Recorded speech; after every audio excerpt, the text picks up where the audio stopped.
These episodes are intended for mature audiences. Viewer and listener discretion advised. Environment I got myself into at a certain point, which just was very toxic for me. I was around people that were just not good at all. They would pull everything out of me. It keeps playing off in my head like I have to do it better, and I just keep overthinking it, coming back to it every single day, multiple times a day. It's just something that I used to say it. Feelings are weakness. I used to really say it and actually mean it. Through a lot of sessions, I started to gain control. And nowadays, anger is not something that comes up unless I stub my little toe. I think that's where, at a certain point, I started also noticing that, if I just decide for myself that I want to be happy, and I wake up every day with, all right, I'm gonna be happy.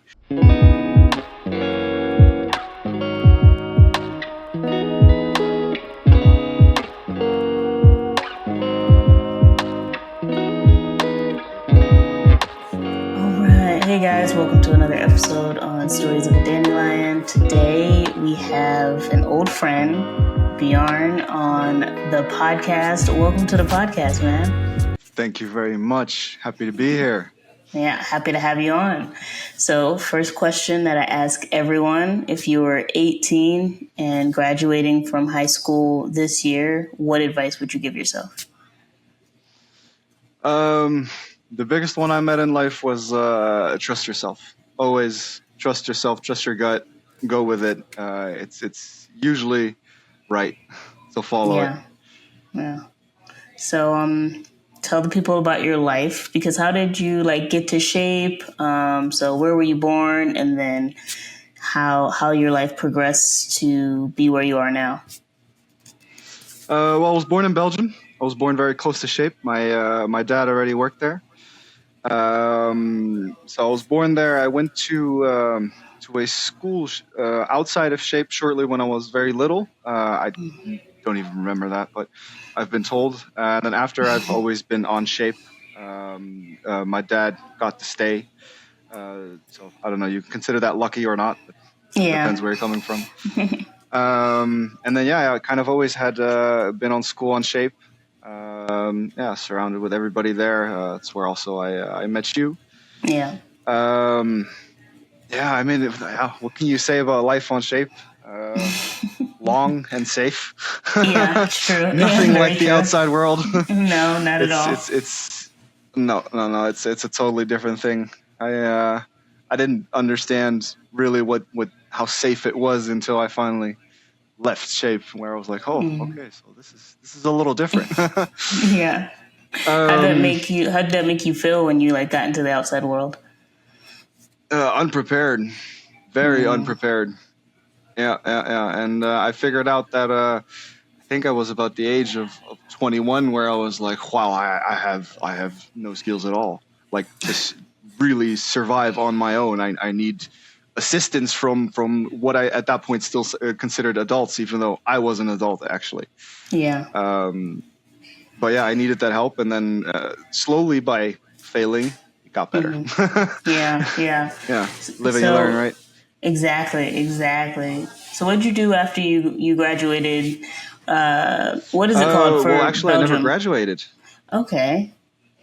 Yeah, I left Shape at a certain point because I just turned.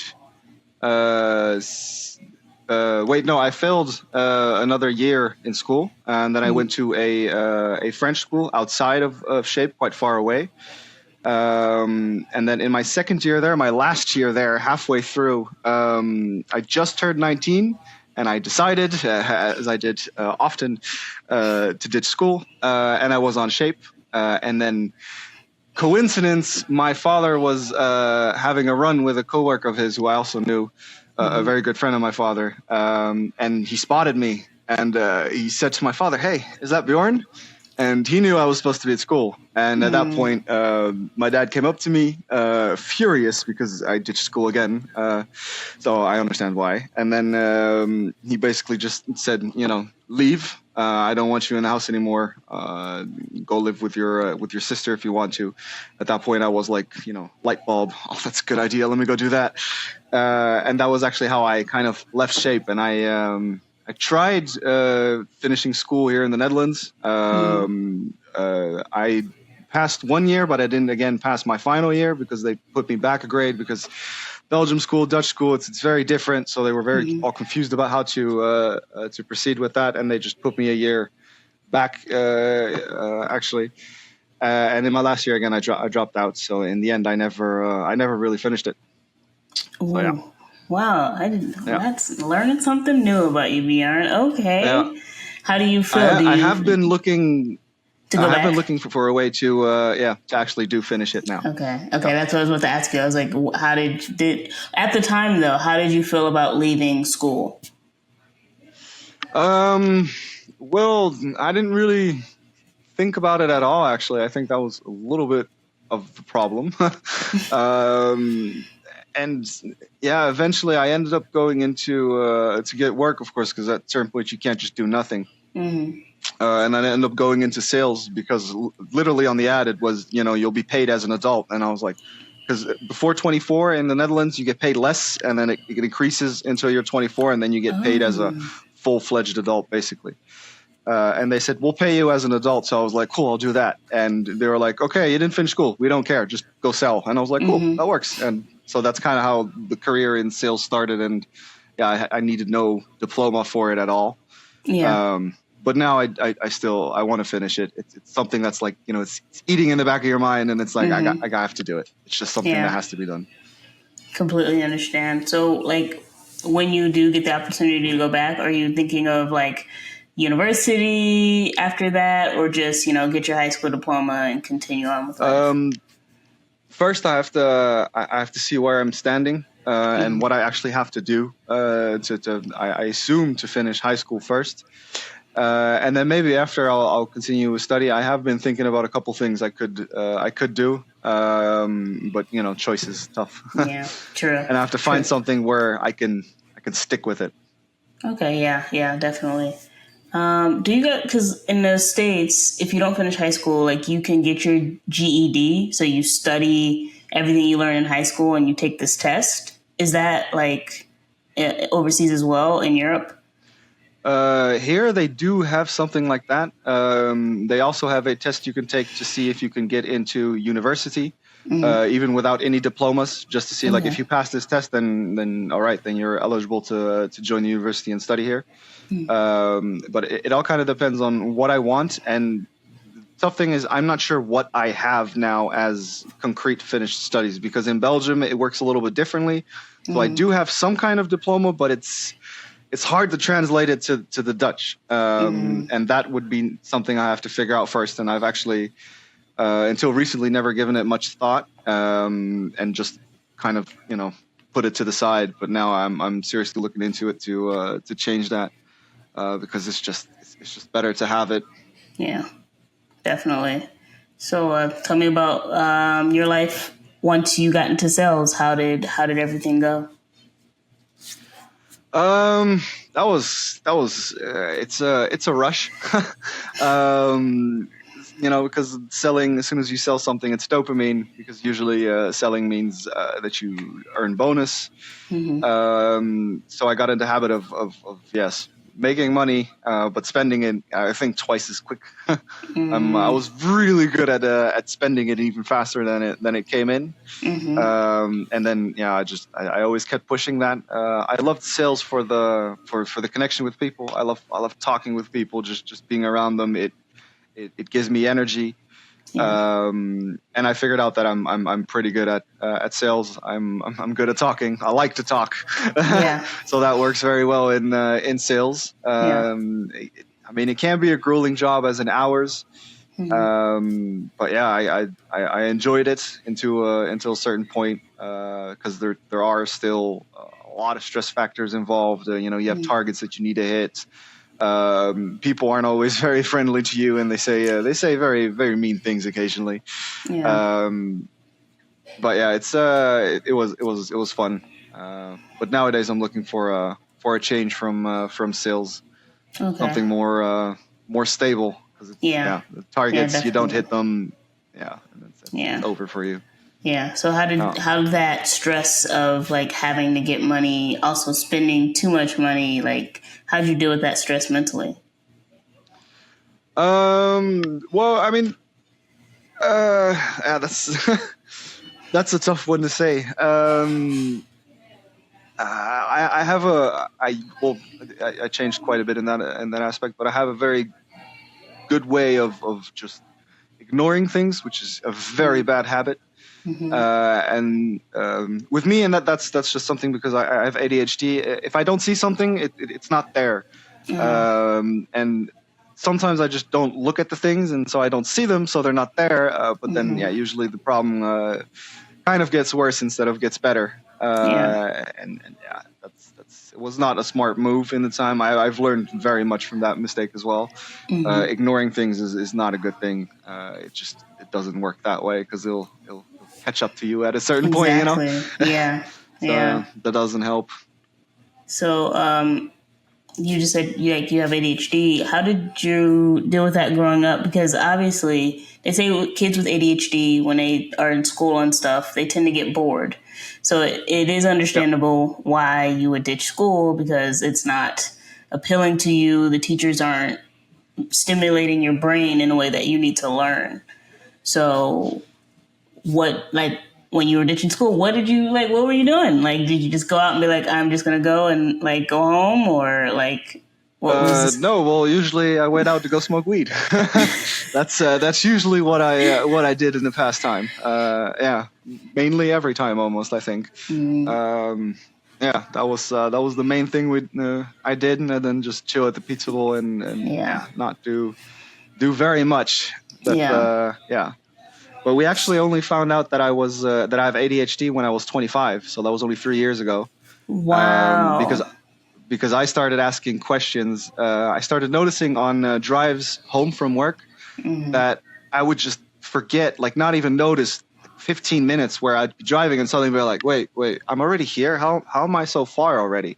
Mm-hmm. And I started thinking, all right, this is getting dangerous, because I am driving on autopilot, so I am not sure if I'm seeing everything I should be, and I'm just lucky that there were no other cars, Yeah. or yeah, and actually by asking those questions, my counselor at that point, she said, well, maybe it's ADHD. We could go check out, see if that works. And then they did a test, and then they were like, yeah, it's pretty sure. Yeah, you got ADHD. That's that yeah, we're pretty sure of it. They make you have a little ball on your Uh-huh. forehead, Uh-huh. and they make you do a test where you have to, if you have a shape and a color, so you get a shape like a triangle or a square, and it's either red or blue. Mm-hmm. And then they show you another shape and color, and if it's the same one, you have to click a button. It's really mundane, but Mm-hmm. that's why they do it. And the ball basically measures how much you have moved in the meantime. Uh-huh. I don't know how familiar you still are with meters, but I traversed about 90 meters, which is a lot for a dot Mm-hmm. that's like on your forehead in 20 minutes time. They said my reactivity, so my movement as ADHDer is on the incredibly high end. Yeah. And then after that test, they gave me a little pill. Funny Yeah. enough, because I wasn't allowed to take pills anymore. um, Yeah. and I tried it, and I think half an hour later, I was on the phone with my dad, Mm-hmm. and I said to him, I was like, yeah, no, I'm sitting outside. It's nice and sunny, and I said, oh, I'm looking at a tree, and then all of a sudden it dawned on me. I was like, whoa, it's silent. Like there's Mm-hmm. silence. I can hear the birds chirp, and that's it. I can hear the wind, but that's it. There's no crazy external or internal thoughts going on. There is no other me talking to myself, or Mm-hmm. just pictures flashing in my head. It was calm, and at that point I broke down, I hung up with my dad and I directly called my girlfriend, and all she could say was can you calm down? I don't know what you're saying, because I was done. I was bawling. I was just it was such a weird day to experience. Like, I was like, this is what silence is. This is what, like, normal Yeah. people have this. Like, wow, what a difference. It was crazy. That was so crazy that day. Yeah. But it So was a that really good that day. day. Yeah. Yeah, I'm sure. Like that day, how did that make you feel about your childhood? Like, do you feel like it could have been different, or there was a possibility that you could have graduated and been in school and been more focused and had a different life? Did that make you want that life, or did it make you appreciate that you finally got it Well, diagnosed? at, at first I was more looking at the things that I had now in common Mm-hmm. with ADHDers. So things like, if I don't see it, it's not there. Mm-hmm. Um, how impulsive I am, and there are a bunch of other things. Like, if you make a random noise, 9 times out of 10, I'll make the same noise back, just because you made the noise, and it's just an instant click in my mind. Mm-hmm. Those kind of things. But at a certain point, I did start thinking about, before. And yeah, for me, the funny thing is that when I read back because I didn't get them too long. I think like 6 months ago, my parents gave me a whole stack of like old school things, report cards and stuff where Mm-hmm. teachers wrote in. Where if I look at that, I was like, why did nobody ask the question? Like, nobody Yeah. said, maybe this kid is just has an attention issue. Mm-hmm. Um, Partly is because everybody always said, it's just because he smokes weed. That's his problem. He's just a junkie, just smoking weed. That's the only issue. Mm-hmm. But yeah, the ADHD would have been a game changer if we knew that. Yeah. My parents admit that as well. Like, it's just the question never came up. It Yeah. just didn't. Wow. But it would have made a lot of difference, especially now when I take my meds. Mm-hmm. I noticed that boring things that I just zone out of. I go into my own head and I just Mm-hmm. do whatever I want up there. I can still focus on and listen to and still be interactive with the people around me and hold the focus instead of wandering off in my own mind and just being like, yeah, okay, yeah, that's Yeah. cool, nice. Mm-hmm. Just simple answers that will please them. Mm-hmm. But yeah, in the end, it is what it is. If you dwell too much on past things, yeah, you forget to live in the now and in the future. If you know Yeah, what I mean. true. Yeah, definitely. Did you ever feel like an outsider, or did you ever feel like something like might have been? Because I don't want to say it wasn't right, but like that your brain was working differently than others when you were growing up. No, I until they told me I had ADHD, I thought I was completely normal. I thought that was just everybody had the same thing. Yeah, the same thing, like going to bed. Mm-hmm. People have told me, the brain just shuts off, and I thought mine did the same, but it just shut off as soon as I actually fell asleep. Until that point, Mm-hmm. it was just rattling on, and I thought Yeah. that was a normal thing. You're just thinking, you know. Yeah. Exactly. But yeah, it's well, I mean, it is normal for me, but it's not the norm. Yeah. Um, but yeah, sometimes it's an advantage. Sometimes it's a disadvantage. It really depends on the situation. Exactly. I don't feel. I mean, I'm already a little bit of outsider, the metalhead and all those things. Mm-hmm. But the ADHD, I usually treat it more as a superpower than anything else. Because Okay. I also say that I'm like the Duracell bunny, the Mm-hmm. for the batteries, Yeah. where my energy is just never ending. I'm never tired. Even if I'm done after like a basketball game, it's like, you want to play another? Yeah, let's go. That's cool. I'm Yeah. ready. We can play. It just keeps on going, and that's it's just a fun thing to have. I enjoy it. I like Yeah. moving. Oh yeah, yeah, definitely understand that. So, what are you doing now? Now that you're like trying to move out of sales, what are you doing now? Well, right now I'm on disability. I had a little accident helping my sister move. I had a big fridge fall on my foot, Oh. and I'm still recovering from it. It's been a year now. It is getting on the better side. I'm able to walk around again without crutches. I think I walked around with crutches for like 7 months. And I'm actually slowly I'm gonna have to start looking for a job again. So I'm a little excited for that because I do have a couple of opportunities. I hope with studies to maybe learn a new craft and go into that. But that's something I have to work out with the government part here in the Netherlands that gives me my disability. I have a caseworker, and I'm going to go speak with them about what are my possibilities now and what do I have to do now. And that's actually this Wednesday. Oh, nice. Awesome. That is awesome. Yeah. Can I ask you, how does disability work in Europe? Like, I know disability here, it's like you have to have a job if you're like disabled and all that. It's a lot more complicated, and it's not just kind of, hey, you're disabled, you can't really work, you need the money. Like, so how does it work? In my case, I was working while I had the accident, even though it was outside of work. So at that point, you get 70% of your income. Well, my job that I had, I was on like the probation time, like a year probation time, which was coming up to the end. But because of my injury, they were like, yeah, we're not going to give you a full-time contract because we don't know what's going on. You've been saying is it hurts. You can't walk. That's all we know. So we're not going to go on with this. And then the government part takes over, and they keep paying me the 70% I used to make. And the first year, they're going to look at, can you do your old job? I wasn't able to walk. As a salesman, I went door to door from company to company. So I have to be able to walk. I can't go walking around on crutches all day. That's everybody knew that was an impossible job for me to do. So they say, okay, the first year it's just, can you do your old job? If you can't, then you just keep getting your disability. You don't have to work. But now my year is over. So now we're going to look, are you able to do other jobs? Yes or no? Or possibly help you learn a new craft and then go do that job. It's a little dependent on, what they're willing to do for you, what I'm willing to do, and what's just realistically possible for me to achieve at this point with their help or without it. Okay. Well, it sounds like they're very helpful. Like, that's awesome because like they are helping you along the way.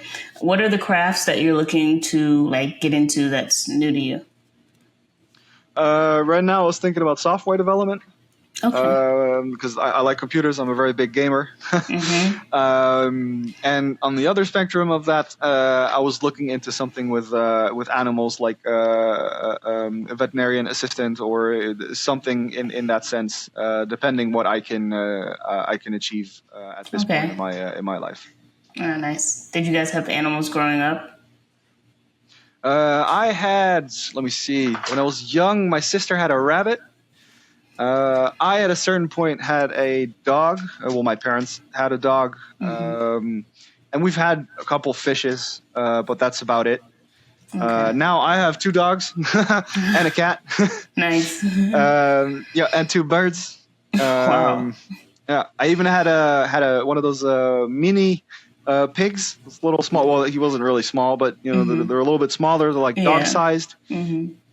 Tons of birds and animals are. I love animals. It's a lot of fun to be around them. Hey guys, we are on air. I know, right? So cool to have this. But I interrupt this podcast to ask you guys to please follow us on all of our social media sites. We have Instagram, YouTube, the podcast on anywhere you get your podcast. And please share and like this episode and comment if this episode has affected you in any way. Because the more you comment, the more you like, the more you share, the more people we reach. And the more people we reach means the more the story of mental health and military brats change.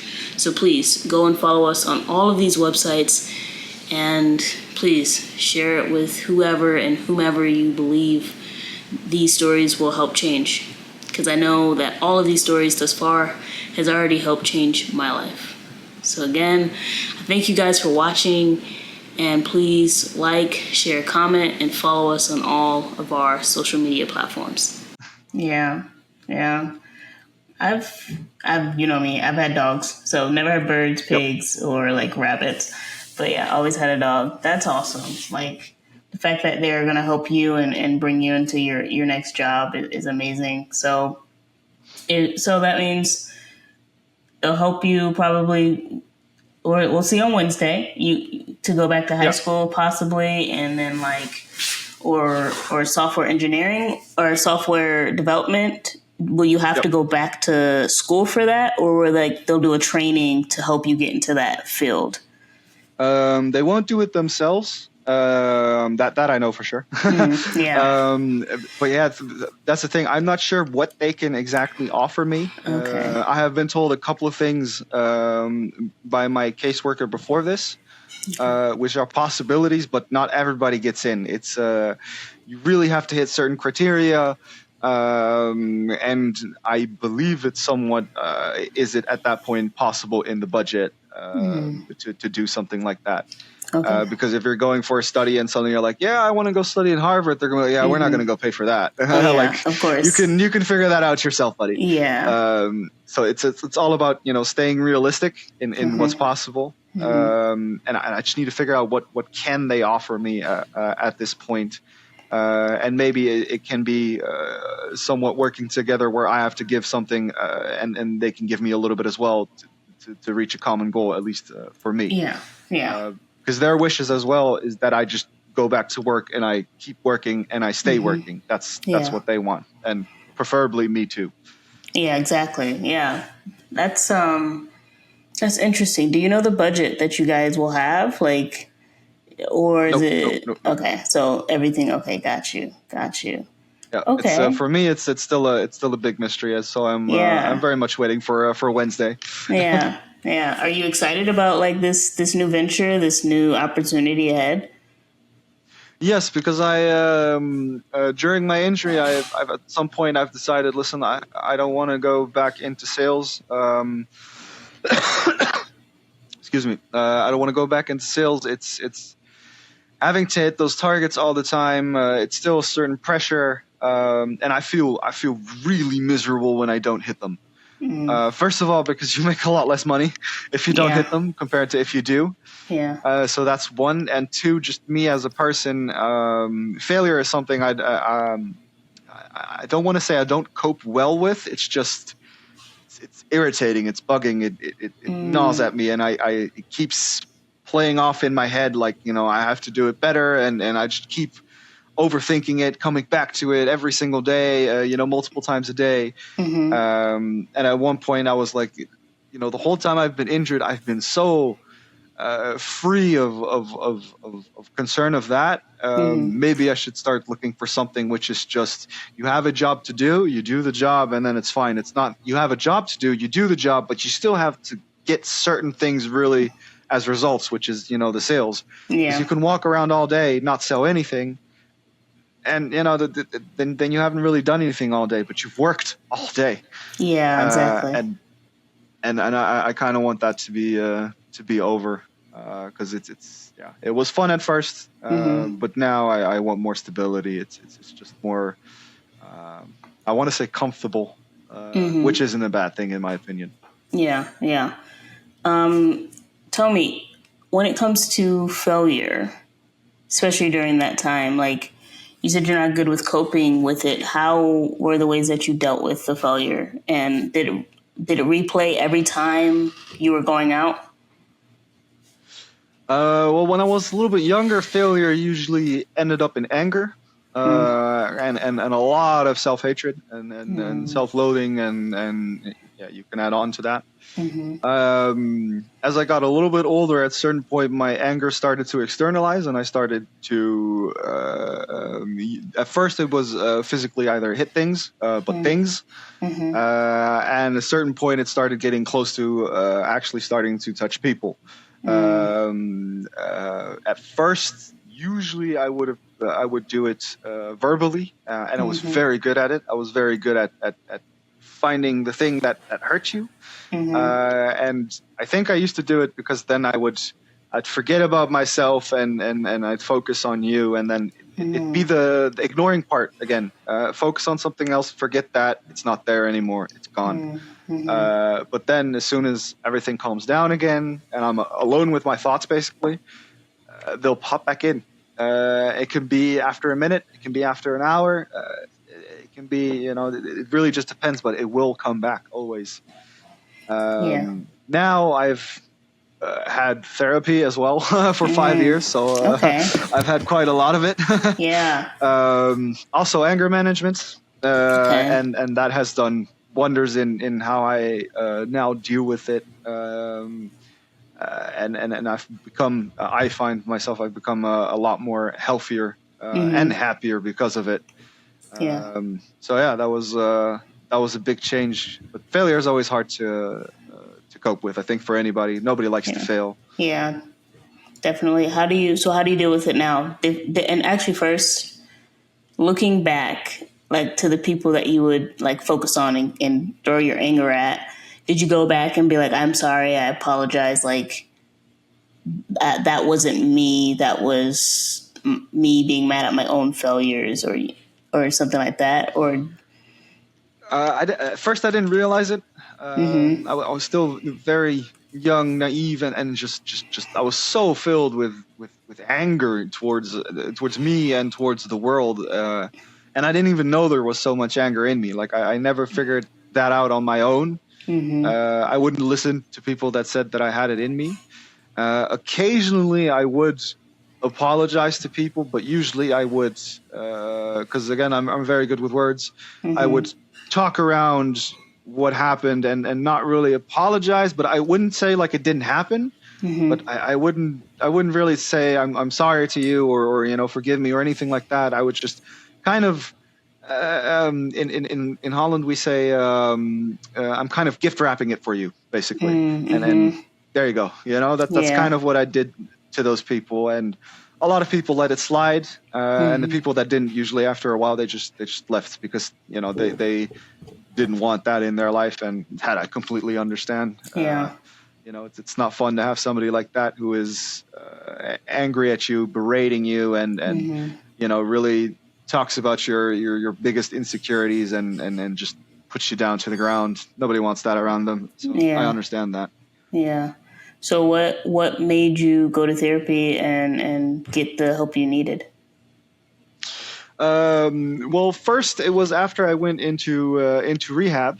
Mm, After rehab, you have a counselor that helps you through the because I was in rehab for a month, and okay. then you come back into the normal world Mm-hmm, or the real world, and then you have to fight on your own. You have nobody that is like prohibiting you from being able to get drugs or anything like that. You're, mm-hmm, you're out there yourself. You're responsible for you. You're not going to have somebody with you the whole time. Like, no, no, no, no, no. You can't do that. Like, that's got to be you now. yeah.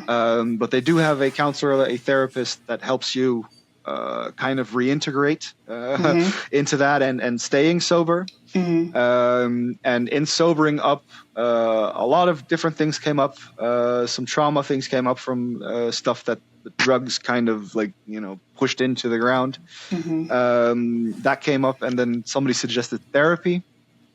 First, I kind of did it as a joke, kind of like I just looked at it as a laugh. I was like, yeah, sure, I'll just do it, and then I'll just be like, mm-hmm, whatever, it's cool. mm-hmm, But I think I just landed the correct therapist that said the right things in like the first 2-3 sessions where I can't really remember what, because like 5 years, so many yeah, things have been discussed. So it's there's yeah. a lot of things, but um, she said something that just pulled me in where I was like, huh, and then I started to seriously talk to her and give my ideas and say what I had in my mind. Mm-hmm, Also thoughts that I never shared with people because I myself thought that, these thoughts aren't okay to have. Like it's mm-hmm, not okay to think those things. And usually it was violent related. So mm-hmm, again, with the anger. But yeah, through a lot of sessions, I started to gain control. And Yeah. nowadays, anger is not something that comes up unless I stub my little toe. I'll get angry at that point because that just really Yeah. hurts. But other than Yeah. that, it's under control. That's Of good. course, you can have an emotion of anger that comes up because something happens that's just isn't okay. But I don't lash out. I could calm down again, and it's fine. I can't even remember the last time I shouted at somebody out of anger, or had really angry thoughts about myself, or just in general. It's been peaceful. That's good. That's Yeah, awesome. yeah.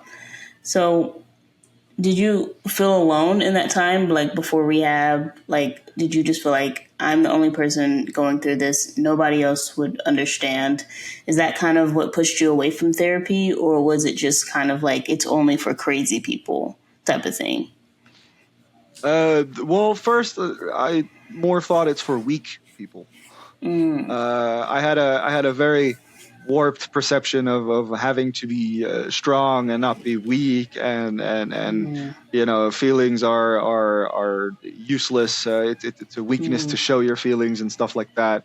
When clearly I had no control over my emotions whatsoever. I was a 22, 21, 23-year-old child basically, and I just had no control at all. And yeah, I think that's more weakness than strength. Yeah. Where did you And learn that mindset of like, in order to be strong, like feelings cannot be involved? I'm not sure, honestly. I'm honestly not sure where that came from. It's just something that I used to say it. Feelings are weakness. I used to really say it and actually mean it. I'm not sure where it came from. Not my parents. Maybe just friends, people we hang out with Yeah. through the years, kind of. Yeah. That it somehow gets in there that is somehow weakness. I mean, Yeah. as guys, when I was younger, we never really talked about feelings per Yeah. se. I mean, I can't even think we really talked about things like love. It's more like, oh, she's cute, things like that. Very, very, very base level, let's say. But yeah, it's a lot better to do it. It gave me a certain freedom in myself, to first of all experience the good feelings, because I used to shove those away for just pure anger and rage. And it changed. It set me free from me, Yeah. which is kind of weird. Yeah. Sounds like society ingrained in you, like the good feelings are like anger and control and different things like that. And then like the bad feelings are like the feelings that are weak, or like, love and like kindness and caring. So it seems like every time you got those things, you just turn them into anger, and then like that's how it came out. Yeah, well, I mean, on Shape, I've just seen a lot of, let's say, men through the years where force and strength was like kind of the only thing that puts you above the others. At least that's what I Yeah. saw. Yeah. I know it's not exactly like that, but that's just what I saw in the interactions Yeah. which I had with adults. Also later in life, when I started getting more into drugs, the people I dealt with them also, I was younger. They were over the 30s. I was still just before my 20s, early 20s. So they would show me their strength and show me that they were the boss. So I think part of it also came from learning from them. Like, if you're stronger, you can control, you can, demand anything, and people will just listen to you because you are stronger. Yeah. And any sign of weakness is, opposed to that. So then you'll lose out of it. So, well, first of all, for people who are listening, Bjorn was like the sweetest person and the kindest person ever. So to hear that anger was like the way that you just, it's mind boggling to me, because you were always so kind, always so sweet, always so caring.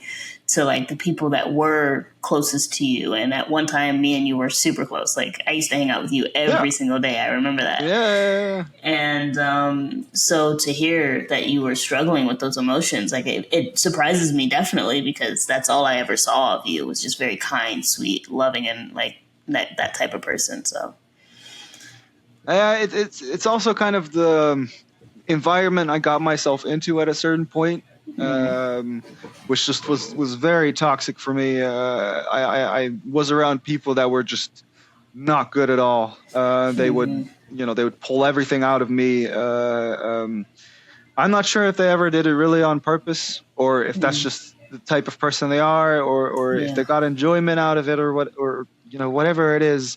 But the people I lived with then was just not good for me. It just drove me to the max. It drove me to depression. And it got me very deep. I think I've never been that low in life. But yeah, at the end, all of that, it did make me realize that I never wanted to be that sad again, and that depressed again. I just want to be happy and live life, and just smile every day. I don't want to go back to that anymore. yeah, that's awesome. It's no fun at all.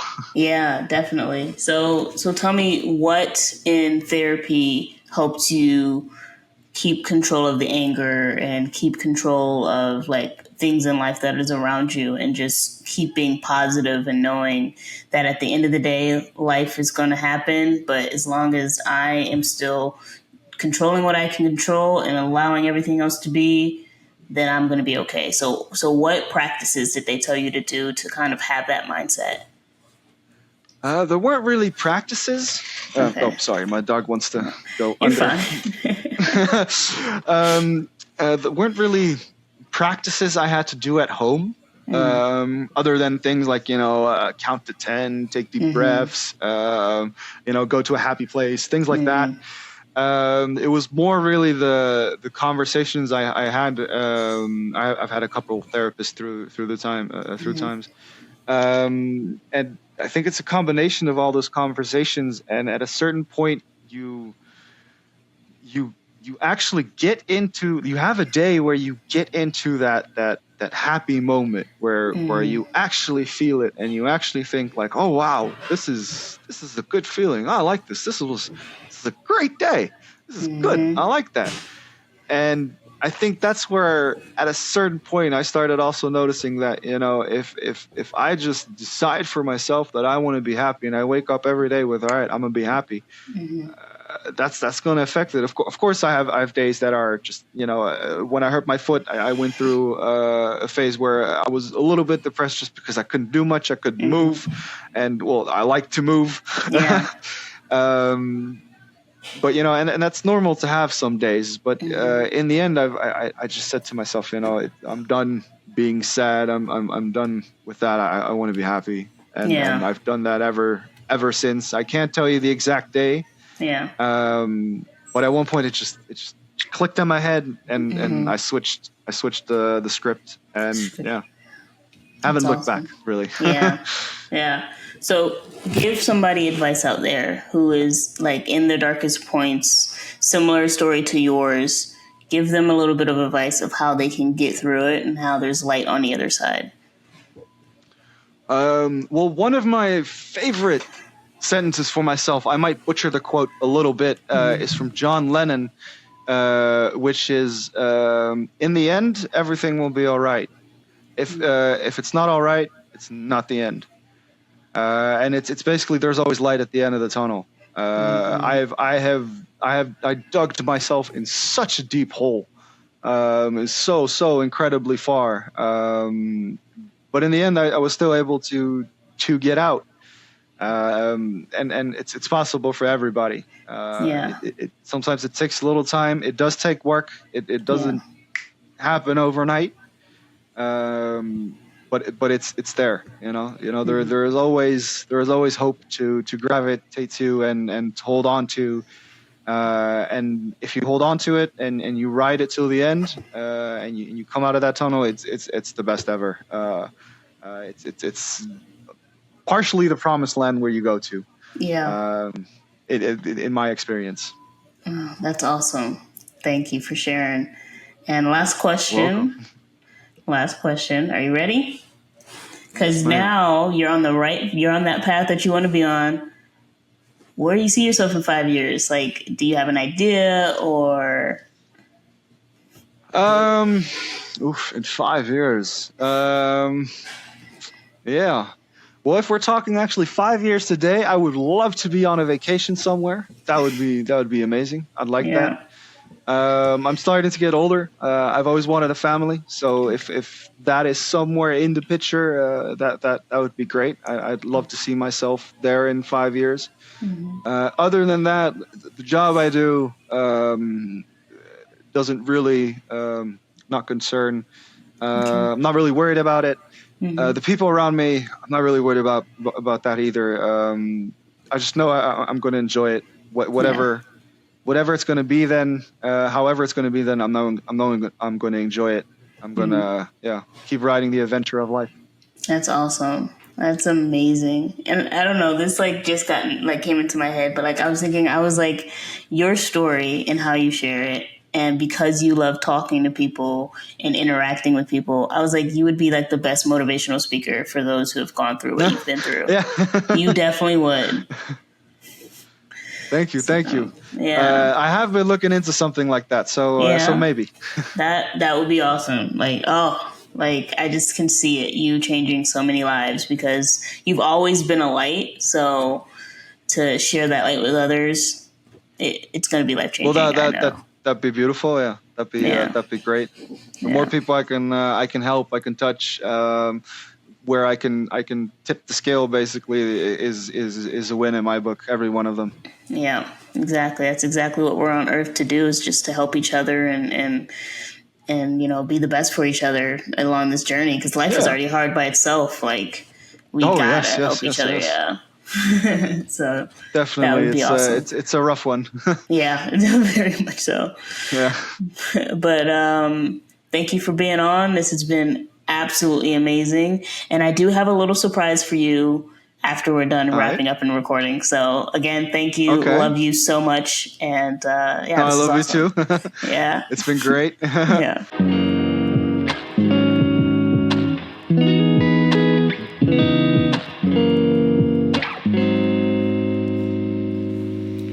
Hey guys, I hope you guys enjoyed this episode. There are a ton more tea time episodes, as well as stories that are going to be shared on this podcast to come.